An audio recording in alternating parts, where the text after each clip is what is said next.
Nomor ID saya adalah 8709526084. Saya mengambil kursus di dalam ijazah sarjana bina pengurusan sumber manusia di dalam kepujian di Universiti Terbuka Malaysia Cawangan Kuching.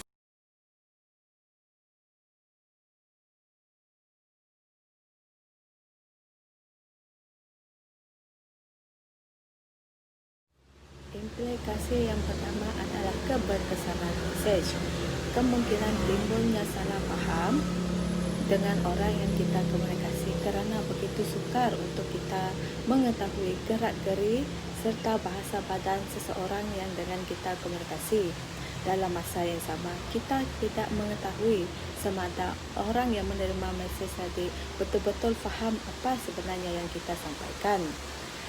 Sehubungan dengan itu, untuk mengelakkan kejadian ini berlaku, kita hendaklah cepat-cepat memberitahu si penerima mesej bahawa sebenarnya kita ingin memberitahu mesej itu seperti apa yang kita mahukan untuk mengelakkan daripada si penerima mesej tadi salah faham. Yang kedua adalah kekaburan sumber maklumat serta kandungan. Kekaburan sumber maklumat serta kandungan yang dimaksudkan adalah komunikasi di dalam talian ini sebenarnya penuh dengan kekaburan. Kenapa saya mengatakan ia penuh kekaburan? Kerana kita sukar untuk mempercayai mana satu sebenarnya mesej yang betul dan juga benar serta sahih untuk dipercayai. Oleh itu, ketika kita menerima mesej, kita tidak boleh mempercayai dengan serta-merta. Kita haruslah mengkaji terlebih dahulu bahawa mesej tersebut memang sahih, betul dan tepat. Yang ketiga adalah etika media. Etika media ini sering timbul di dalam komunikasi di dalam talian. Ini kerana ia sesiapa saja boleh menggunakan nama yang sama, cuma perlu mengubah gender, keterampilan, pekerjaan, tempat kerja dan sebagainya. Sehubungan dengan itu, untuk mengelakkan daripada perkara ini berlaku, kita tidak boleh sewenang-wenangnya memberi maklumat peribadi kita ataupun mempamerkan maklumat peribadi kita di dalam komunikasi talian ataupun apa-apa laman sesawang di media sosial.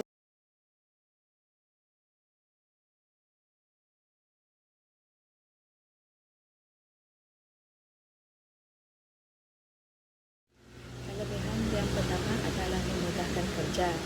Ini kerana maklumat boleh disampaikan melalui mesej tertulis. Si penerima boleh menerima maklumat tersebut dalam masa yang sama. Selain itu, maklumat boleh dihantar kepada orang ramai. Yang kedua adalah menjimatkan masa. Ini kerana maklumat yang dihantar melalui mesej tertulis tidak perlu mengambil masa yang lama. Selain itu, mesej tersebut amatlah senang dan mudah diterima. Yang ketiga adalah memudahkan perhubungan. Ini kerana maklumat ataupun mesej tertulis boleh dihantar di dalam pelbagai aplikasi. Dan yang kedua adalah sebagai alat komunikasi yang mudah dibawa dan senang dibawa ke mana.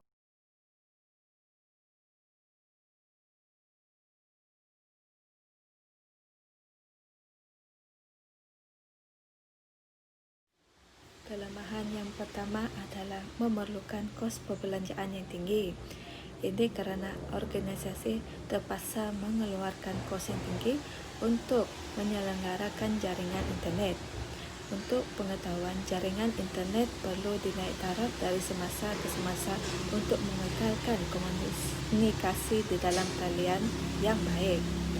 Kelemahan yang kedua adalah wujudnya budaya plagiarisme. Ini kerana maklumat boleh dicuri dan dihantar melalui komunikasi di dalam talian di mana ia dihantar kepada orang yang tidak bertanggungjawab dan seterusnya boleh disalahgunakan. Yang ketiga adalah memudahkan penyebaran maklumat palsu. Ini kerana maklumat palsu boleh disebarkan oleh sesiapa saja. Sesiapa saja tersebut boleh menokok tambah cerita dan seterusnya mewujudkan pergaduhan serta salah faham di dalam sesebuah organisasi. Secara kesimpulan, walaupun teknologi komunikasi di dalam talian memudahkan kerja kita, memudahkan berhubungan serta memudahkan tugasan di dalam sebuah organisasi, namun ia tetap mempunyai kelebihan serta kelemahan tersendiri.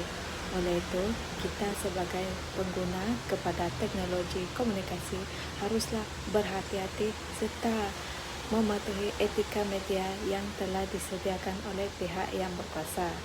Sekian, terima kasih.